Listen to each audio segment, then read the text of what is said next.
दोस्तों, आज हम लेकर आए हैं बहन बनी देवरानी कहानी।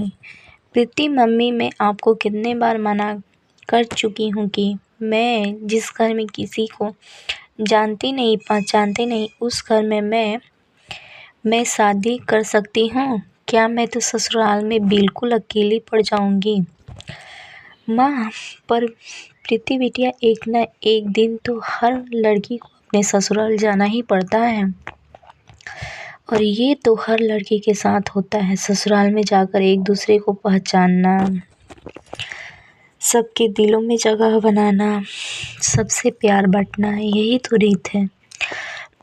कोमल बोली। प्रीति की बड़ी बहन, मम्मी अगर इसे ऐसी जगह शादी नहीं करनी जहाँ इसे कोई नहीं जानता ना हो तो ऐसी जगह तो कर सकती है न जहाँ ये किसी को जानती हो, कोई इसका साथी हो। प्रीति, अरे कोमल दीदी, अच्छा हुआ आप आ गए। मम्मी को देखो हाँ, कब से शादी कर ले बोल रही है। अब मैंने बोल दिया कि मुझे अभी शादी नहीं करनी तो क्यों बार बार मम्मी जिद कर रही है। कोमल, ठीक ही तो कह रही है मम्मी, एक ना एक दिन तो शादी करनी है तो क्यों ना समय रहते खुशी का काम ठीक ठाक हो जाए। वैसे अगर तुम कहो तो मैं तुम्हें एक सलाह दे सकती हूँ। मेरा इकलौता देवर मोहित अभी नई नौकरी पर लगा है और माँ बाबूजी उसके लिए लड़की देख रहे हैं, पर मोहित को अभी कोई लड़की पसंद नहीं आ रही है। अगर आपकी रजामंदी हो तो मैं प्रीति के लिए अपने देवर से बात करूं? मम्मी, माँ, ये तो बहुत अच्छा रहेगा। कोमल बिटिया, अगर तेरा ससुराल वाले इस बात के लिए मान जाते तो तेरे पापा और मुझे तो कोई ऐतराज नहीं। कोमल और प्रीति, तू बता। प्रीति, मुझे क्या पता दीदी, आपको जो ठीक लगे वैसे करो। अच्छा, मैं अभी आती हूँ। प्रीति शर्मा कर अपने कमरे में चली जाती है। प्रीति और कोमल दोनों सगी बहन थीं। कोमल की शादी शहर के एक बड़े ऊंचे घराने में हुई थी। कोमल प्रीति की शादी की बात अपने देवर से करती है।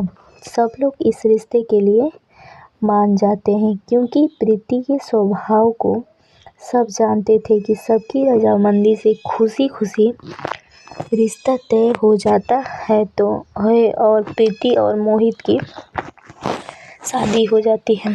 प्रीति नई नवेली दुल्हन बनी नए सपनों संजोए अपने ससुराल आती है। सब कुछ बहुत अच्छे से चल रहा था। दोनों बहनें मिलकर खुशी खुशी घर का काम निपटाती। घर का माहौल बहुत ही शांतिपूर्ण था, पर कहते हैं ना, जहाँ चार बर्तन होते हैं वह कभी न कभी बज ही जाते हैं। कोमल की सास प्रीति के स्वभाव से बहुत खुश थी। एक दिन सास का एकादशी का व्रत था। कोमल थोड़ी देर से सोकर उठी, इसीलिए प्रीति ने सास के लिए फलाहार की कई सारी चीज़ें बना डाली। ये देखकर सास बहुत खुश हुई। सास, प्रीति बहू, मैं तो धन्य हो गई हूँ जो तुम जैसी बहू ऊपर वाले ने मुझे दी। मेरी दोनों बहुएं लाखों में एक है। वैसे तुमने तो फलाहार कितनी सारी चीज़ें बना डाली, मेरा तो पेट अच्छे से भर गया। प्रीति, माँ जी, आपको फलाहार पसंद आया? यह मेरे लिए बहुत खुशी की बात है।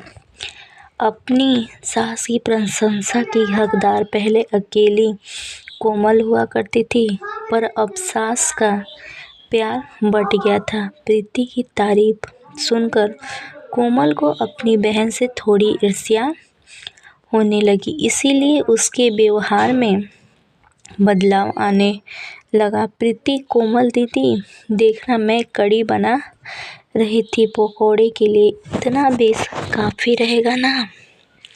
कोमल, देखो प्रीति, अब तुम मेरी छोटी बहन नहीं हो, तुम मेरी देवरानी हो, इसीलिए घर की जिम्मेदारियाँ सीख जाओ। अब हर समय मैं तुम्हें थोड़े ही बताती रहूँगी कि क्या सही और क्या गलत है।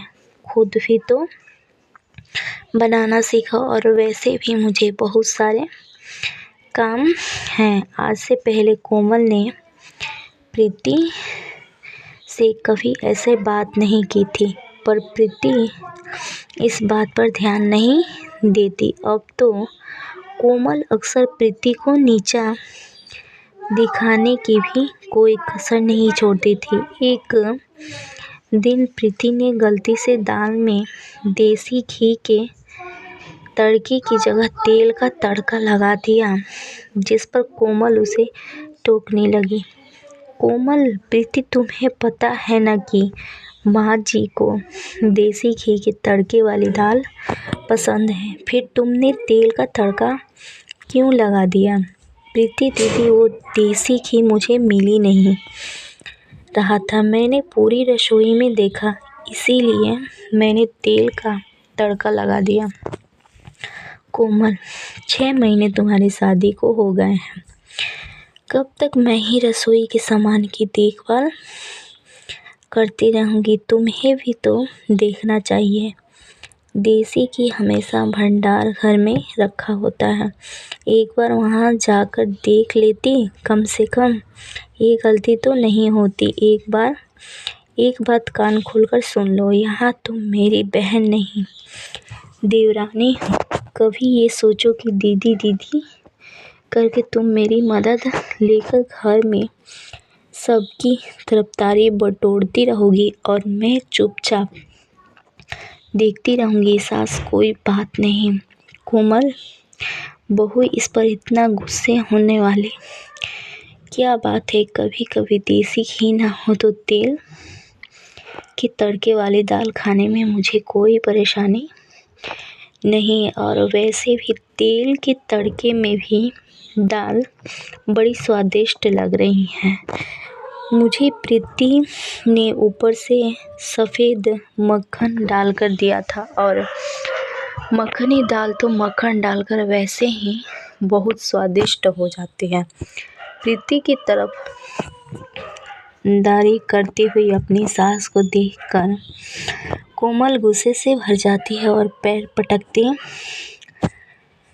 हुई अपने कमरे में चली जाती है। कोमल ने प्रीति से बात करना भी बंद कर दिया था।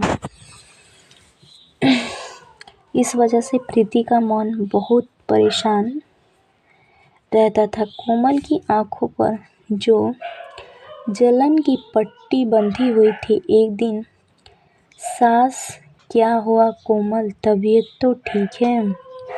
आज सुबह से ही सो रही हो। अरे, तुम्हें तो बहुत तेज बुखार है कोमल। माँ जी, मेरा सिर दर्द से फट रहा है, बड़ी घबराहट भी हो रही है। सास, प्रीति बहू, जल्दी आओ, देखो कोमल बहू बुखार से तप रही है और इसने किसी को कुछ नहीं बताया। सूरज भी शहर से बाहर गया हुआ था।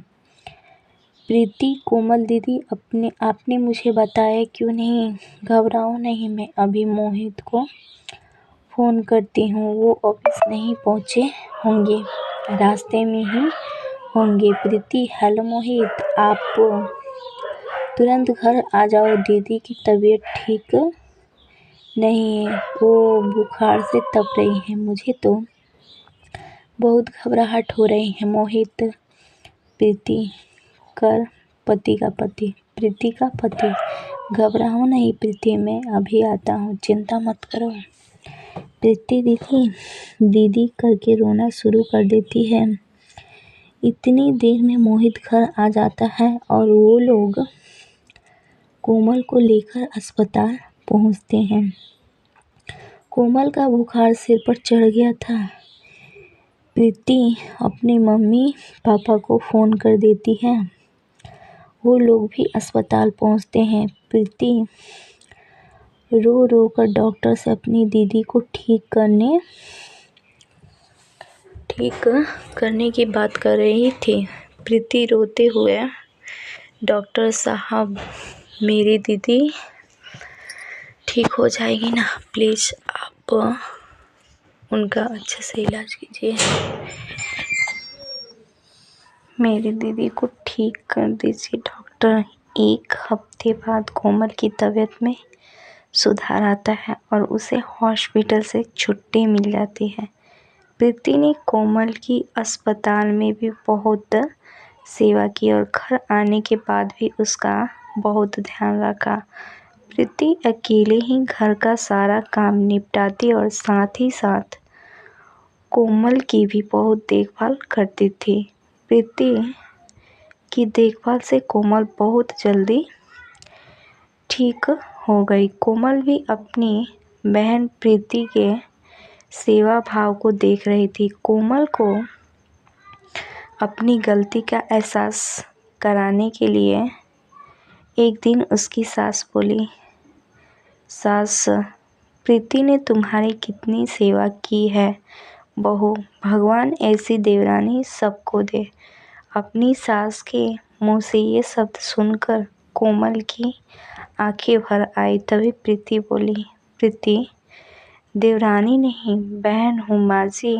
बहनों में तो ऐसे मनमुटाव चलते ही रहते हैं। जब हम छोटे थे तभी तो हम झगड़ा करते थे, तब क्या हमारा रिश्ता ख़त्म हो गया? प्रीति और कोमल दीदी, अगर आपको लगता है थोड़ी बहुत लड़ाई झगड़े से हमारा रिश्ता ख़त्म हो जाएगा तो आप गलत हैं। मैं आज भी आपकी बहन हूँ।